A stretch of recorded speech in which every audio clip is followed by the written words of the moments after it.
casando com esse ponto aí do que o Marcos falou sobre a correlação entre o Bitcoin e o mercado de petróleo, a correlação inversa do Bitcoin com o dólar, ela atinge as máximas dos últimos 17 meses, o que vem a seguir para o BTC e a pergunta que essa matéria do Yusha Gola, há 21 horas, foi publicado na Cointelegraph.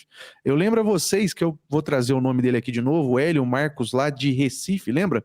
Ele trouxe para a gente alguns pontos de estudos e o Marcos desenvolveu grande parte desses estudos em seguida, da correlação com o dólar, e o Marcos chegou à conclusão de que o seguinte: o mercado do dólar ele nunca vai variar. Quem vai variar são as paridades que estão com ele. E no caso, quando o dólar ele se valoriza, a tendência é que o mercado de petróleo desvalorize, que o Bitcoin desvalorize. E nesse exato momento nós estamos vendo aí que o Bitcoin está tentando se valorizar. E se a gente olha também lá o DXY, a gente vê que o próprio dólar também tenta fazer essa valorização. É uma briga meio de cachorro grande. E se a gente joga aqui agora a matéria para que a gente possa continuar, olha, os especialistas dos mercados esperam que o rally do dólar pare ou corrija até o final de 2022. Assim, então, beneficiaria o Bitcoin. De qual forma?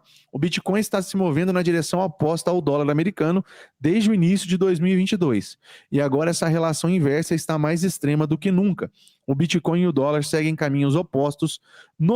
Notavelmente, o coeficiente da relação semanal entre BTC e o dólar caiu para 0,77, abaixo de zero, na semana encerrada em 3 de julho, o menor em 17 meses. Enquanto isso, a correlação do Bitcoin com o índice Nasdaq Composite atingiu 0,78, acima de zero na mesma sessão semanal, mostram dados da TradingView.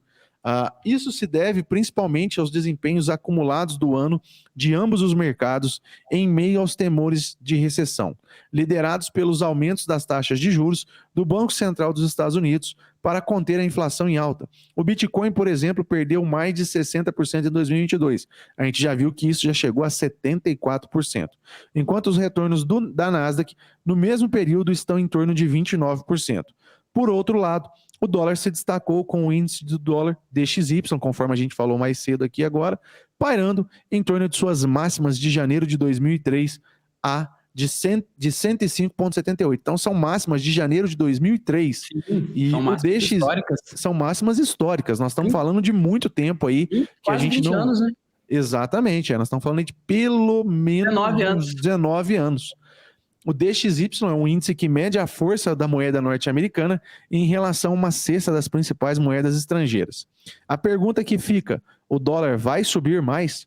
O Fed parece compelido a aumentar as taxas de juros de referência com base com os traders precificando os contratos de derivativos. Notavelmente, os comerciantes antecipam que o Fed aumentará as taxas em 75 base points. Em julho, eles também apostam que o Fed não aumentará as taxas além de 3,3% até o final do ano, a partir da faixa atual de 1,25 a 1,5. Um impulso para 3,4 no primeiro trimestre de 2023 pode fazer com que o Banco Central diminua seu aperto agressivo, e isso pode resultar em um corte de 50 pontos base até o final do próximo ano, conforme mostrado no gráfico abaixo. Um corte é interessante, que eles já começam a precificar o corte na taxa de juros. Então, assim, eles falam que a possibilidade é só de subida, mas os estudiosos aí já começam a falar de um possível corte de 50 base points a partir de 2023.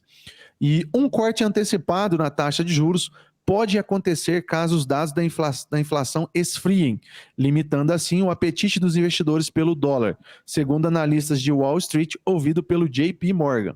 Notavelmente, cerca de... Caramba, esse cara gosta da palavra notavelmente, hein? Foi pela terceira vez que ele usou ela aqui. Cerca de 40% vem o dólar terminando 2022 em seus níveis de preços atuais, com o DXY em cerca de 105 pontos.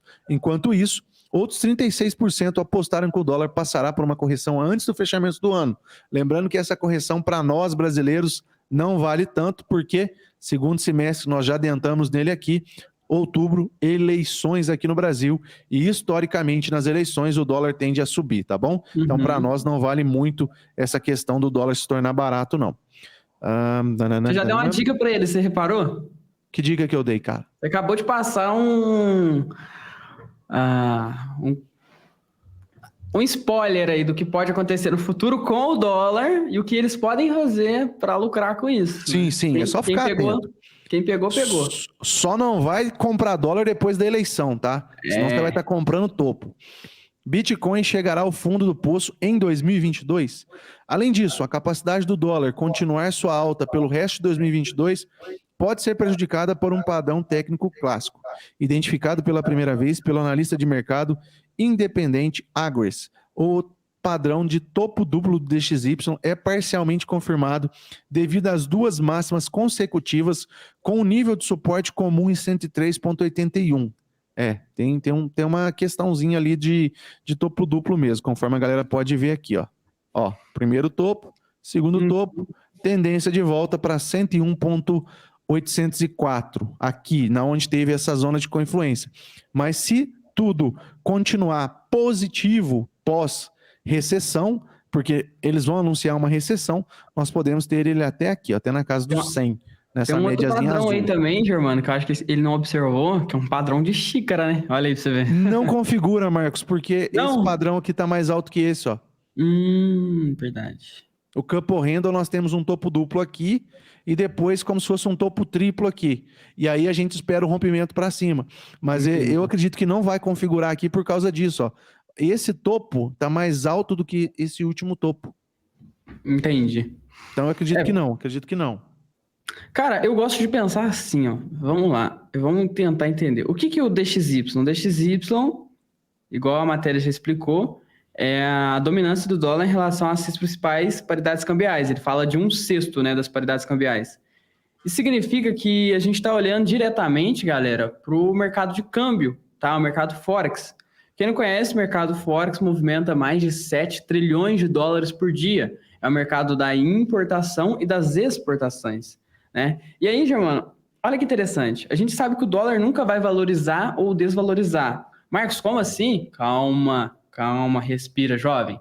O dólar, a moeda fiduciária dos Estados Unidos. Como assim, Marcos? Não entendi ainda. Se você olha o dólar em relação ao real, você vê que o dólar sobe ou o dólar cai. Inclusive, a gente fala nas lives, o dólar tá 5,20, o dólar tá R$5. Mas observe, o dólar está em relação a o quê? Em relação à nossa moeda brasileira. Da mesma maneira que o dólar pode variar em relação ao iene, em relação à libra esterlina e assim por diante. Mas o dólar em relação ao dólar, ele não muda, ele é sempre um dólar. Por que isso, Marcos? Porque se não existisse uma moeda instável no mundo, não teria como a gente ter um comércio estável no mundo. A gente precisa de uma moeda que seja o nosso ponto de referência, para a gente correlacionar todas as outras. E foi essa brilhante ideia que o governo dos Estados Unidos teve há muito tempo atrás, se eu não me engano, 1700 e alguma coisa, e desde então o dólar é sempre um dólar. Claro que os Estados Unidos tomam muita vantagem sobre o dólar ser sempre um dólar. Como, por exemplo, ele é a moeda mais utilizada no mundo, nos mercados cambiais, e qualquer coisa que você vai fazer hoje no mundo é cotado em dólar. Tudo. Ouro é cotado em dólar, prata é cotado em dólar, petróleo é cotado em dólar. Até as moedas dos outros países são cotadas em dólar. Você já reparou isso? Observe para você ver. Todas as moedas são cotadas em dólares e quase todos os produtos também. Então, os Estados Unidos tiram muito proveito disso. E é claro, Germano, que analisar a influência do DXY em relação às seis principais paridades do mundo, as paridades cambiais, a gente estudar isso acaba refletindo no que vai acontecer nas criptos, porque o Bitcoin também é cotado em dólar. Por isso que é inverso. Perceba que o Bitcoin, ele quer o quê? Ele quer se tornar uma moeda universal, assim como o dólar hoje é uma moeda universal, né? E o que acontece? Os dois são concorrentes diretos. Quando o dólar está subindo, o Bitcoin vai estar caindo. Por quê? Porque o Bitcoin ele quer assumir o lugar do dólar, tá? Isso vai acontecer no futuro? Eu, Marcos, acredito que sim, vai acontecer. Por que eu acredito que vai acontecer? Porque todos os impérios, ao longo do tempo, da história, um dia caíram. Como, por exemplo, o Império Romano. Ele caiu, era o maior império que a gente tinha, né? E ele caiu. Eu acredito que o dólar também vai perder espaço daqui muitos anos para o Bitcoin.